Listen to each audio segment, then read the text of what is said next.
Sa mga gustong umorder ng Piso Wi-Fi po namin, punta lang kayo sa Facebook page namin para ma-assist po kayo. ENM Internet Cafe and Services. Salamat!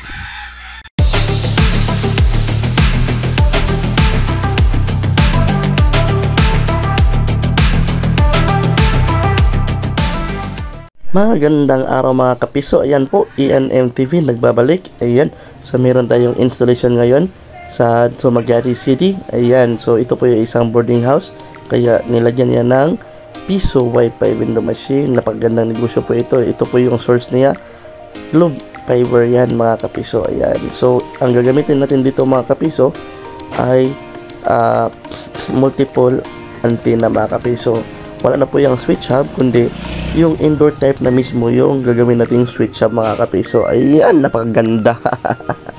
So ito yung nasa labasan yung ano na para makagamit din yung iba na mga user is nilagay niya dapat malapit sa barcode o sa gate niya.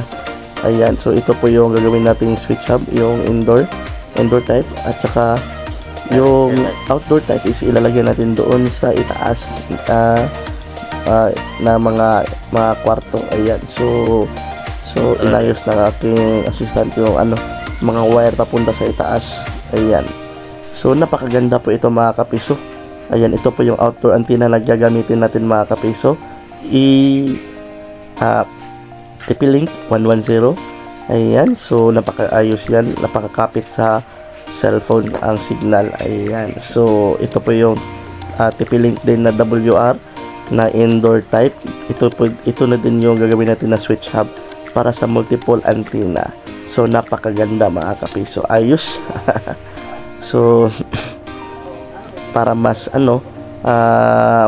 para mas madali namin ma-install is inuna namin yung mga LAN cable na isiting mga kapiso para magamit ka agad, at saka install na lang sa mga antenna.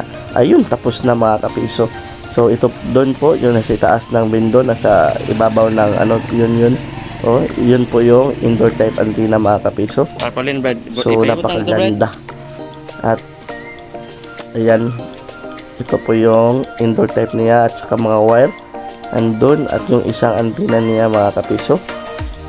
Ayan, so yan po yung ginawa natin switch hub. Bali, nagtatransmit siya ng antenna, nagtatransmit siya ng SSID as antenna, at the same time i-switch hub siya mga kapiso. Ayan, so nasa sa kanyang LAN port 2 natin nilagay yung TP-Link outdoor. Ayan, so ito po yung outdoor natin. So napakaganda. So bali, dalawa na po yung gamit na antenna sa isang Piso Wi-Fi window machine mga kapiso. Ayos, napakaganda. So pwede na po yan magamit. So ayan po mga kapiso, God bless po at maraming salamat sa atin. Bye bye.